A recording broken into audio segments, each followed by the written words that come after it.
राजधानी रायपुर में हाल ही के दिनों में फूल चौक की दुकानों और चौपाटियों के ऊपर निगम के द्वारा एक्शन लिया गया था, जिसके तहत आज नगर निगम के महापौर एजाज रेबर ने प्रेस कॉन्फ्रेंस की और उन्होंने बताया कि उन्हें बिना जानकारी दिए ये एक्शन लिए गए। इसके पीछे एक साजिश है, क्योंकि नगर निगम में कांग्रेस का महापौर है, जिसके चलते इस तरीके की कोशिश की जा रही है और दुष्प्रचार फैलाया जा रहा है कि ये एक्शन महापौर के द्वारा लिया जा रहा है। इस दौरान उन्होंने अमलीडीह जमीन के मुद्दे को लेकर भी कहा कि इस मामले पर सीबीआई जांच होनी चाहिए। 9 एकड़ की जमीन का आवंटन कलेक्टर के हाथ नहीं होता है, इसका आवंटन राजस्व विभाग के द्वारा किया जाता है। मौजूदा सरकार पिछली सरकार की कई योजनाओं को बंद कर रही है, साथ ही कई योजनाओं के नाम भी चेंज कर रही है। अगर यह आवंटन पिछली सरकार के द्वारा किया गया था तो उन्हें इसे खारिज करना चाहिए। साथ ही महापौर ने होर्डिंग के मुद्दे को भी उठाते हुए कहा कि होर्डिंग और यूनिपोल में एक बड़ा घोटाले का साथ ही महापौर ने होर्डिंग के मुद्दे को उठाते हुए कहा कि होर्डिंग और यूनिपोल में एक बड़ा घोटाला की आशंका है। रायपुर नगर निगम के क्षेत्र के अंतर्गत 70 वार्डों में जिस तरीके से अभी रायपुर नगर निगम टाउन एंड कंट्री प्लानिंग का अमला जिस तरीके से दुकानों को, फुटकर व्यापारियों को हटा रहा है, जो 20-20 साल से काम कर रहे थे। कल मैं वहाँ पर भी गया था फूल चौक में। वो दुकान मेरे ख्याल से चाट की और गुपचुप की, शायद उसका नाम बनारस चाट भंडार है। वो 20-22 साल से दुकान वहाँ पर संचालित कर रहे थे। ऐसी ही बहुत जगह है जहाँ पर दुकानों को और जो गुमटियाँ हैं उनको हटाने का काम रायपुर नगर निगम के द्वारा और टाउन एंड कंट्री प्लानिंग के द्वारा किया जा रहा है। अच्छी बात है, हम लोग को व्यवस्था देना चाहिए, मगर इसकी जानकारी ना रायपुर मेयर को है और ना ही परिषद को इसकी जानकारी है। किसी को इसकी जानकारी नहीं है। जानकारी के बगैर, एमआईसी में चर्चा के बगैर ये एक्शन मोड लिया जा रहा है। एक नियम होता है, जब जो बहुत पुराना वो होता है, अगर कोई 10 साल 15 साल से अगर कोई अपना धंधा संचालित कर रहा है तो उसको पहले कहीं पर जगह दी जाती है, उसके बाद उसको वहां से हटाया जाता है। मगर लगातार जो गरीब तत्वों के लोग हैं, गरीब लोग हैं, इसी तरीके से एनआईटी के पास भी एक मुद्दा आया। वहां पर भी सब लोगों को हटा के ग्रिल लगा दी गई। अगर आप किसी को हटा रहे हो तो पहले उसको बसाने का भी काम करो। हम भी नहीं चाहते कि शहर में किसी प्रकार से कोई अव्यवस्था हो। हम भी नहीं चाहते कि ट्रैफिक व्यवस्था में किसी प्रकार की कोई परेशानी हो। हम भी नहीं चाहते किसी को चलने में परेशानी हो। मगर अब क्योंकि बहुत पुराना वो लोग काम कर रहे थे, उनको पहले कहीं बसाना था, उसके बाद वहाँ पर आपको कार्रवाई करनी थी। छोटे छोटे लोगों के ऊपर कार्रवाई बहुत तेजी से किया जा रहा है, जिनका कोई अप्रोच नहीं है, जो गरीब लोग हैं, जिनके पास पावर नहीं है। मगर वहीं बूढ़ा तालाब चौपाटी में अभी भी काम चल रहा है। ये किस तरीके से आप दो धारी तलवार वाला आप काम कर रहे हैं?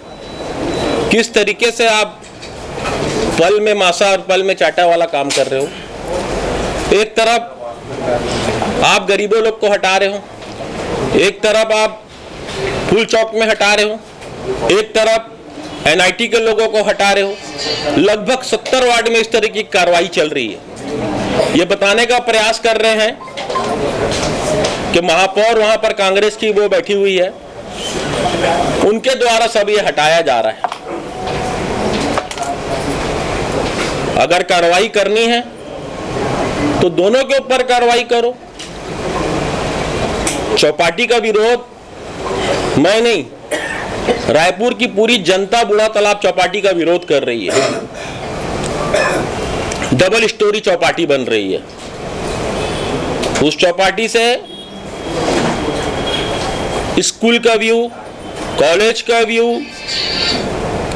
और जो हॉस्टल है उसका पूरा व्यू दिखता है। आप लोग ने भी जाके मेरे साथ वहां पर भ्रमण किया है। दरवाजा खोल दिया गया, सीधा चौपाटी में जाके दरवाजा मिले, वो गेट खोल दिया गया। सरकार आते ही साथ साए साए बोले काम होंगे। हमने भी सोचा कि दरवाजा जो खोले उसमें पीछे मानसिकता अच्छी होगी, हो सकता है हम कुछ गलती कर रहे हो, मगर नहीं, मानसिकता अच्छी नहीं थी। वो डायरेक्ट जो रास्ता निकलता है वो सीधा चौपाटी पे मिलता है। सुप्रीम कोर्ट का एक आदेश है कि आप 100 मीटर तक के किसी भी प्रकार की कोई चौपाटी नहीं खोल सकते।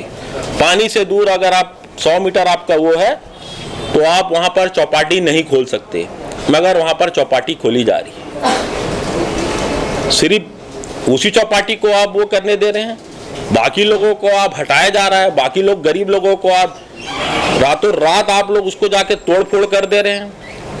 क्या उनको नोटिस दी जा रही है? क्या उनको समय दिया जा रहा है? क्या उनको कहीं पर जाके बसाया जा रहा है? क्या उनको व्यवस्थापन दिया जा रहा है? कोई व्यवस्थापन नहीं दिया जा रहा है। सीधा और सीधा जाके तोड़ फोड़ कर दे रहे हैं। और अभी 1 महीना 1.5 महीना ये ऐसे ही काम करेंगे और ये बताने का प्रयास करेंगे कि रायपुर में नगर निगम में कांग्रेस की सरकार है, वहाँ जो परिषद है वो कांग्रेस की है और वो करा रही है। ये जो चौपाटी वाले या एनआईटी वाले, ये ठेले, ये खुंटियाँ, ये कहाँ से आए? ये सब आरोप प्रत्यारोप मेरे ऊपर लगाते हैं। मैं एक बात आपको बता दे रहा हूँ, जाति धर्म से उठकर हम लोग ने यहाँ पर रायपुर नगर निगम ने हमने काम किया है। कोरोना काल में बहुत सारे लोग बेघर हो गए, बहुत सारे लोगों का धंधा चले गया, जो नौकरी करते थे उनकी नौकरी चले गई। उन्होंने सब ये धंधा चालू किया है, छोटा छोटा ठेला खोल के उन्होंने अपना काम चालू किया है। और इसी वजह से आज हम लोगों को बहुत वृहद रूप में, बहुत बड़े रूप में आज चौपाटी या ठेले वाले हम लोग को दिखते हैं। मैं ये भी कहता हूँ कि व्यवस्थापन भी जरूरी है और ट्रैफिक व्यवस्था भी किसी प्रकार से कोई बाधित ना हो, यह भी हम लोगों की व्यवस्था हम लोग को करनी है। इसका मतलब मगर ये नहीं कि हम लोग कहीं भी जाके उखाड़ दें, हम कहीं भी जाके उजाड़ दें, ये नहीं। ये तो हो गई चौपाटी की बात। नंबर 2, अमलीडी की जमीन जो 9 एकड़, जिसको लेकर लगातार विरोध नागरिकों के द्वारा, विधायकों के द्वारा, पूर्व विधायकों के द्वारा, पार्षदों के द्वारा और पूर्व पार्षदों के द्वारा लगातार वहां पर विरोध हो रहा है। एक बात मैं आप लोग को बड़ी मजे की बात बताना चाहता हूं कि जो 152% की जो प्रक्रिया है उसमें कलेक्टर और एडीएम साहब और तहसीलदार मिलके 7,500 का पावर कलेक्टर साहब को रहता है कि 7,000 के नीचे की जो जमीन होती है उसको कलेक्टर महोदय अलॉट कर सकते हैं। मगर जब जमीन ज्यादा हो तो ये सीधा जाता है राज्य शासन के पास, राजस्व विभाग के पास। ये कहते हैं कि जब आचार संहिता चल रही थी तब तत्कालीन कलेक्टर महोदय ने इस काम को किया। 9 एकड़ का अधिकार कलेक्टर महोदय को नहीं रहता भाई साहब। 9 एकड़ का अधिकार में 5 लोगों की कमेटी बनती है, जिसमें माननीय मंत्री जी खुद उसमें विराजमान होते हैं, जिसकी अध्यक्षता करते हैं। अध्यक्ष मंत्री जी रहते हैं और जो सेक्रेटरी रहते हैं उस कमेटी में वो वहाँ की सेक्रेटरी महोदय रहती हैं जो इस विभाग की हैं। और कुल मिला के इसमें जो आयुक्त हैं, ये नगर निगम आयुक्त नहीं, संभाग आयुक्त, वो और 5 लोग उस कमेटी में बैठते हैं। तब जाके ये जमीन का आवंटन होता है। बाकी योजना को तो आप बराबर पलट रहे हैं या तो नाम चेंज कर रहे हैं। सिर्फ एक व्यक्ति को देने के लिए, सिर्फ एक व्यक्ति को लाभ पहुंचाने के लिए क्यों आपने 152% 28 जून को 2024 को यह आदेश निकला है? किसके कहने से निकला है? क्यों निकला है? एक ही आदेश क्यों निकला? बाकी आदेश फिर 2 दिन के बाद फिर 100